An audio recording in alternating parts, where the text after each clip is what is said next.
Hey everybody, this is Chad Peevy. Thanks so much for being here today for the podcast. This is an unscripted version of the podcast, meaning that it's just you and me having a conversation. I usually have a script for these things, try to make it dramatic, try to make it pretty. That is not the case today. It is just me having a conversation with you. I hope that you are doing well. I hope that you are healthy. And today I wanted to bring a message to you that is, I think, timely as we go into a season unlike any that we've ever experienced.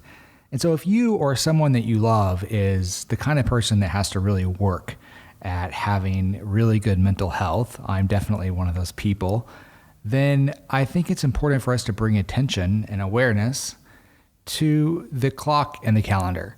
And the clock and the calendar can be our friend or our enemy. And so I want to spend a little time talking about that. You know, a lot of times when I get into these depressive episodes or start feeling depressed or anxious, it's almost like I retroactively acknowledge it. I don't necessarily acknowledge it as I'm going through it, but I'll wake up somewhere in the middle or toward the end of that episode and be like, oh, today sucked, or I'm not feeling 100%. And it's almost as if it just blindsides me and I don't realize what's happening. But the truth of the matter is, when I really thought about what I wanted to talk about in this episode, the truth is I've lived with this stuff long enough to know that there are things that set me up for success, and there are things that I know are going to be detrimental to that success. And so I want to get better in my own journey. I want to get better at predicting or being preventative with my own mental health care. And in addition to the therapy, which I've shared numerous times on numerous platforms, I'm a big fan of, I've been in for a long time. I don't find any shame in that. And if you're somebody that's experiencing mental health issues, then you should definitely seek out professional help. I am not a mental health expert, and so today's episode, all the things that I tell you, you should definitely check with your therapist, psychiatrist, doctor before you embark on anything or undertake anything that I'm suggesting. But I can tell you about my lived experience, and I can tell you that in addition to therapy, that there are a lot of things. There are 10 things I'm going to share with you on this episode that I think are good practice that you can do on your own, where you can take control of and take some preventative measures to take care of yourself. And mostly today is about the clock and the calendar. And everything that I want to talk to you today can fit under those two categories, the clock and the calendar. And like I said earlier, the clock and the calendar can be your friend or it can be your enemy. So first, under these categories of clock and calendar, I'm recording this on Thursday, and this weekend we fall back an hour. So if you're not already used to it, we're about to enter in a season where there are a lot of dark hours while we're awake. So we're going to get up in the dark, we're going to go to bed in the dark, and we're going to spend a lot of waking hours in the dark. And if you're like me and you're sensitive to that kind of thing, that can have a real impact on how you feel day in and day out. So I think that's something that we got to start bringing awareness to in our preventative actions. Second, we have an election on Tuesday. I'm not sure if you've heard, but there are a lot of emotions stirring in all of us about this election and what that's going to mean for us, no matter which side of the political aisle you sit on. There's a lot of emotions on both sides. And so I want to bring for myself awareness to the fact that it's on the calendar. It's happening on Tuesday. There's nothing I can do to change that. That's going to happen. And it's going to be in our culture. It's going to be in our media. It's going to be everywhere. Everybody's going to be talking about it. So I want to make sure that I'm paying attention to that. I know that it's coming up and I'm bringing awareness to it. Third, we are entering into holiday season. And listen, holidays are tricky any year, but I think especially this year, holidays are going to be tricky. I think there are going to be some things that come up for me. I've been thinking through it, like holidays are just going to be done differently. And I think when it's done differently, it's going to open an opportunity for new things to pop up and creep into your head. And you're going to have a new experience of the holidays this year. So I know every year I struggle during the holiday time. So I want to be particularly aware of the fact that, hey, the holidays are coming up. I want to be mindful of that. Thanksgiving, Christmas, New Year are all on the calendar, and it's all about to happen. And then fourth, the thing that we cannot avoid that's on the calendar right now is COVID. And it's not just on the calendar right now, but it's clear that things are not going to get back to normal for a while. And so I've got to bring an awareness to that fact that there is a certain speed and aggressiveness and tenacity that I bring to life that COVID is just not going to allow. And so I want to be mindful of that. And I want to bring that reality to the forefront of my mind so that I can start doing things to be taking care of myself and being aware of that. So that's sort of a high level view of where I'm looking in terms of clock and calendar. And any one of these things is enough to throw me off, to be quite honest. But since it's 2020, all of them have to happen at the same time, of course, right? So I want to be really, really mindful. And I'm inviting you, if you are somebody, again, that works at your mental health and well-being, let's start being aware of what's coming up for us. And so I made a list that I want to share with you that I'm thinking about, right? So this is my experience. This is what I'm thinking about. There are 10 things that I'm thinking about going into this season that I invite you to write down and steal or borrow, or just take some time to write down your own. But I want to share those 10 things with you that I'm thinking about as we go into this crazy, crazy time of the year and crazy time of our life. All right, so the first one, and this is probably, in my mind, the most important. These are not in order, but I do think that number one is probably the most important for me, and that is routine. Having a schedule and getting really good and purposeful about time blocking my days are more important right now for the next couple to 3 months than I think that they ever are. Time blocking means that I get up every Sunday afternoon is when I do it. I'll sit down in front of my calendar and I'll look at the week ahead, and I'll start putting blocks of time on my calendar that inform what that week is going to look like. I plan out my week a week ahead, and I make sure that I stick to that routine. And the other thing that routine means to me is that I'm going to bed at the same time every day. I know that that sounds boring and old lady-like, but I'm boring and old lady-like, so I do it. I have to go to bed at the same time every day, and I have to wake up at the same time every day. It's really, really important for my mental health. I don't know why that is the case. I just know that it's important. And when I don't do it, I definitely can feel it. So I make sure that I go to bed and I wake up at the same time. That is part of my routine. And by the way, the weekends count. It's really easy to be like, well, it's Saturday, I'm just going to sleep in, or it's Sunday, I'm just going to sleep in. I've tried this, and for me, it just doesn't work. It's like I have to start over all over again come Monday, and it's much harder to start over and get back to feeling as good as I was than that extra 30 minutes or an hour of sleep on the weekend. It's just not worth it. So have a routine, and that routine applies to every single day, even the weekends. A routine to me also means that I eat at the same time every day. I do this as much as humanly possible. I want to keep my meals consistent. I want to eat at the same time every day. I want to build that routine in so that my body knows what to expect. It expects to know when it's going to get loaded up with calories and when it needs to hold on. For me, routine is especially important right now because of, like I mentioned, the time that we're entering into, but also because I'm working from home. It's too much flexibility can be the enemy for me. Too much flexibility gives me too much randomness in my day, too much randomness in my life, and randomness for me usually doesn't end very well. So I need to keep that routine. So I think I've hammered that home enough. So that's number one, routine. Number two is connection. Start talking to the people in your life and being really open about the fact that time is changing, and for me, that sucks. I don't know why it sucks, but it just does something to me physically and mentally when the time changes. I dread it every year, especially this one in the fall. But start talking to the people around you and being really open, saying little things like, this weather, it really gets me down, or I'm feeling really anxious about this election, or I miss the sun. All the cloudy days can make me really sad. And I know for some of you, you're balking at the idea of naming your feelings or talking about your feelings. I get it. I grew up in Arkansas.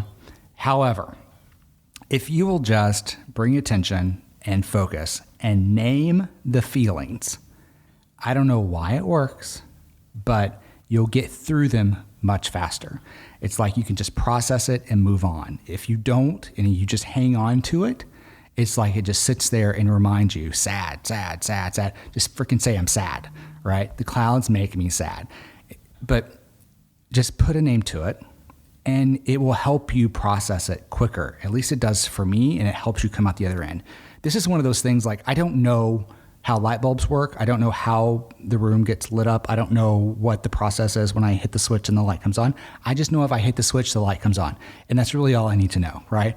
I don't need to be an electrical engineer or an electrician to figure all that out. I don't care.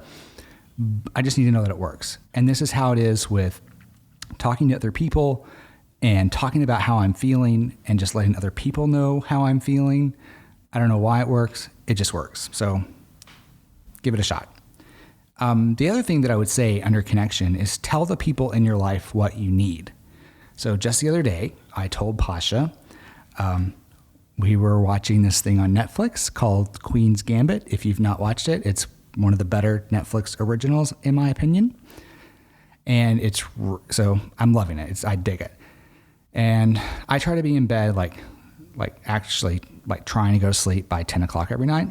So 10 o'clock had rolled around. I just finished an episode with Pasha of Queen's Gambit, and he's like, oh, it's so good. Do you want to watch another episode? And in a moment of weakness, I was like, oh, yeah, it's so good. Let's watch another one. Bad idea. And so I had to have a conversation with him about that and just say, look, I need your help right now. I need you to make sure that I go to bed at 10 o'clock. I need you to help me with that. And so number 2 is connection. Be talking to the people of in your life and letting them know what's going on with you and let them know how they can help you if that's a way that they can help. Number 3 is do some long-term planning right now. And this is one of the calendar things, but especially right now, I'm giving myself permission, which is extremely hard for me to do. I'm giving myself permission to slow down. And I'm giving myself the permission to go deeper on some projects instead of going faster on projects. This blows in the face of all the entrepreneurial guidance that one might receive, where the whole game is go fast, go fast, go fast. My book I'm writing my book. I'm almost finished with it. And there are some sections of the book where I'm just like, oh, I could get away with this. It would be fine. But part of what I want to do with my book is I want to get out and meet people, and I want to do like a little book tour, and I want to meet people and talk to people about it. And I want to be able to hug them and see them and talk them through it. I'm not going to be able to do that for a while. That's just not going to happen. So I'm giving myself permission in this process to slow down. And those little sections that I'm like, I could have gotten away with it, I'm just going to go deeper in it. I'm going to slow down and go deeper into those sections and try to serve you guys that are eventually going to read my book, I hope, to give you more in those parts of my book instead of just trying to go faster. For me, that helps me in times where this COVID thing and being in lockdown and not being able to do things like I would like to do them could really create a major anxiety problem for me. So I'm just chilling out and saying, let's do some long-term planning. Let's look further out and let's look deeper down. So let's go long and let's go deep. So that's number 3, long-term planning. Number 4 is kind of the reverse of that. It's short-term wins. And so I'm doing this every single day. If you've listened to other episodes, I've talked about this before, but next to my nightstand, I keep a blank notebook, a journal, and every night before I go to bed, I write down 3 things that went really well today. And I explain why those are good things. So I might say something like, had a really great conversation with Pasha today. The reason that's good is because marriage takes work and I'm putting in the work and I'm really proud of that. And so that might be one. Now, there are other days that are just boring as shit. And I look back at my day and I'm like, what happened today? And it's harder to come up with it. And so one of my standbys is my health, and it shouldn't be a standby. I get that, but it's a big deal right now. We're in a pandemic and I'm healthy. So I'm grateful for that. And so that's something that I write down if it's been like an uneventful day and I'm having some trouble coming up with something. So short-term wins, find some short-term wins, do something every day that allows you to look for things to be grateful for, things that you're winning at right now. All right, so that's number 4, short-term wins. Number 5 kind of flies in the face of everything that I've said so far, but hear me out. Number 5 is spontaneity. So I don't want randomness in my life. That's not good for me, but I need to build some randomness into my routine. And so what I'll do, say if I'm time blocking my week, I want to make sure that for 30 minutes a day or an hour or however long I've got to give, I'm going to build some randomness in, meaning I'm going to go for a walk with the dog. I just got back from taking a friend to the airport. I might just go on a drive. I might go to the grocery store. This morning I got up because we needed bread and coffee. So I could have waited, another day till I go to the grocery store, but I was like, I've not been outside. So I'm going to get up and do something random right now and build that into my routine. I think that's really, really important that we stimulate our minds, especially for those of us that are in situations and in cities where we're a little bit locked down. It's not like we're constantly stimulated. It's not like we can be around other people the way that we used to. So I'm building that stimulation in the ways that I can. So number 5 is be spontaneous, build some randomness into the routine. Number 6, eat right. And this is always a challenge, but especially as we get into the winter months, I tend to want to pack it on. But it's really important right now to eat right and limit junk food for the next couple of months. And I know that it's hard to do that this time of year, but this time of year is unlike any year we've ever had. So I just want to encourage you. This is another one of those things. I don't know why it is. I just know it is the way it is. But if I'm eating shitty, I typically feel shitty mentally and physically. So number 6 is eat right. Number 7, meditate. I'm a big, big, big fan of meditation, and you'll get to read more about this in my book about why I like that. I grew up in, I'm just going to, total side note here, but bear with me. So I grew up in rural Arkansas. I was in church every Sunday morning, Sunday night, Wednesday night. And so prayer was a big part of my life growing up. Both at home, at church, prayer was just a big deal. And that changed for me as I grew up. And now that I've discovered meditating was foreign to me. And so I wanted to figure out this meditating thing. And so the way that my country mind thinks about meditating is if praying is talking to God, then meditating is listening to God. And so my meditation practice is just sitting and being super still and just listening and clearing my mind out. I don't hear anything. I mean, God doesn't talk, I don't hear the voice of God or anything like that, but I'm not being super active in my mind. In fact, I'm trying to be as inactive as possible. I have friends that have told me that they appreciate that I meditate, but they just can't do it. And I'm hoping to get a podcast out on this very soon. I was the same way. And I want to tell you about this thing that I found. It's called Muse, M-U-S-E. And it's an EEG machine that connects to your head. And while you meditate, it scans your brain. And I have found, so I've been meditating for many years, but meditation, it's one of those things where it's like, I don't really know if this is working. Well, then I got the Muse and it's scanning my brain waves. And when I finish, I'm able to actually look at those scans and it will tell me how much time my brain is calm or neutral or active. And man, I tell you, it has completely leveled up my meditation game. I'm meditating 20 minutes right when I wake up. I'm meditating 20 minutes in the afternoon and I feel fantastic. It's just changed my world. 40 minutes a day of meditation is a lot. If you can do 3 minutes a day, I would love you for it. You would love yourself for it. So start with 3 minutes a day if you're just getting going. If you're plateauing in your meditation game, go get a Muse. I'll try to get a podcast or a blog out with some of my brain scans on it. I think you'll dig that. So number 7, sorry for the tangent, is meditate. Number eight, to get control of the clock and calendar. That's what this episode is about. Creating some preventative mechanisms, being mindful of the fact that we are entering into a season unlike any other. And so these are 10 ways that you can start being aware and bringing awareness to your life. By the way, a shameless marketing thing, if you have not subscribed or given this podcast 5 stars, please do that for me. I would really appreciate it. Thank you for allowing that shameless plug.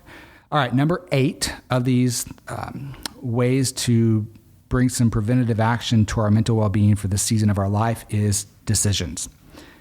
Make one good decision after another. And this seems like an oversimplification of life, but I just want you today just to slow down and think to yourself, am I making a good decision with how I'm using my time right now? And I just want to remind you, it is never too late in the day to make a better decision, to make a different decision and course correct. I think a lot of times when I find myself depressed or having an unproductive day or just being completely random with my life, it's because I haven't done the things that I'm talking about and all the numbers before this, but it's also because I allow one bad decision to turn into another bad decision.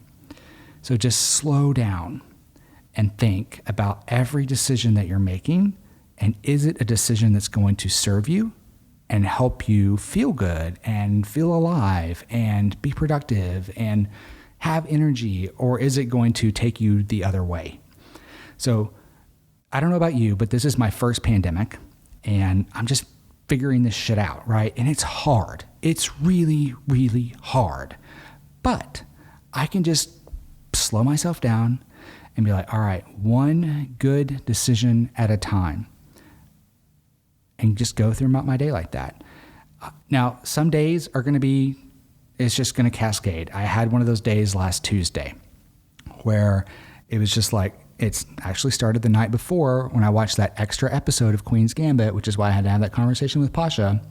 But it started the night before, and then I got up the next day, and I got up an hour later than I should have. So I'm already off my routine. And then it was just one bad decision after another. It's going to happen. When it happens, and it's inevitably going to happen, I want you to show yourself some grace, and I want you to be forgiving of yourself. It's never too late to change those decisions and do something better. But if you feel like, you know what, I'm just can't, and that was me on Tuesday where I was just like, okay, yeah, I could turn it around, but I'm just too far into this at this point. I don't know if you've ever experienced that. I just said, you know what, we're in a pandemic. I'm doing the best I can. It's one day out of how many that got away from me. You know, tomorrow's going to be better. And you know what, I just chilled out and I got up the next day and it was better. So show yourself some grace. This is our first pandemic. Chill out, do the best you can. But if your best isn't good enough that day, that's all right. You'll get it tomorrow. Number 9, take a news diet. Now, it's Thursday. I don't know when you're listening to this. This may be all moot for you at this point, but the election is next Tuesday. You are probably going to want to watch the returns on Tuesday, and you probably need to be prepared to be watching returns for a good week or 2. So, knowing that you're going to be completely obsessed with that, if you're anything like me, then you need to take a preventative news diet. I am taking a news diet starting on Saturday. So from Saturday and Sunday and Monday, I am off of Twitter. I am off of cable news. There's not going to be any of that because I know when Tuesday comes, I'm going to want to be back on Twitter. I'm going to want to watch the returns that night. I'm going to want to watch the returns the next day and follow what's happening. So I know that I need to take some time beforehand and just calm down and take a news diet, because the emotions are going to be running super, super high come next Tuesday. So just chill out for a little bit. I think we could all use that. Number 10, and this goes to the holiday part of the calendar, is just take care of you and don't feel bad about it. The holidays are going to be different, so just expect some curveballs from family, from friends, expect some curveballs from yourself. Like I said, things will probably come up for you around these holidays that have never come up for you before. Know that it's coming, and just take care of you. Your family, your friends may throw you a curveball, and they may have new ideas that, let's be honest, may not have been thought out all that well. You've got to do what you've got to do to take care of you. You've got to be in a good place. You've got to take care of you. There's a lot going on. And so what I want you to do is have a plan. Have a plan for how you want to do Thanksgiving this year.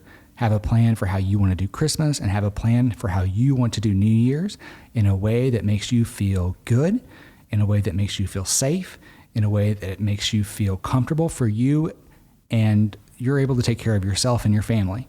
I think that's really, really important. And I know that you don't need it, but I'm going to give you permission to just take care of you. Okay? You have my permission. Just take care of you. This is different. This is new. Take care of you through this season. So those are my 10 suggestions for you to start thinking about what's coming up over the next few days, over the next couple of months. And I know it's a lot.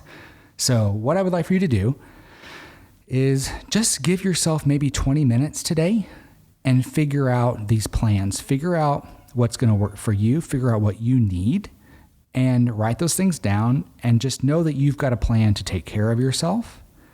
Look at the clock and the calendar and know that some crazy times are coming, but you've got a plan. And, if you've been living with depression or anxiety in your life, I would imagine you know what works for you. Like if you just sat down and really thought about it, you could reverse engineer what's going on with you. And you could take some preventative steps to make sure that, at least mitigate the chances of those things coming up for you. So sit down and do that. Feel free to borrow from my list, but don't be afraid to think about your circumstances and your situation and start pulling in those things that will work for you and creating a plan for yourself for the next couple of months. Now, if you're one of those people who are just listening to this because you're my friend or a family, and you don't really suffer from these issues or have a hard time with this, first of all, thank you. And God love you. I know that people like me are not easy to love, and people that are living with depression and anxiety are not easy to love. But, the thing that I have to remind Pasha of is don't diminish yourself because I might be feeling blue. Your joy, your happiness, your laughter is contagious. So please don't stifle that because I'm not there with you. Your joy is just infectious. And so keep being you, keep doing you. Thank you for loving me. Thank you for loving us. Just keep being you. I hope everybody has a wonderful, wonderful election experience. Please stay healthy. And until I talk to you next time, be well.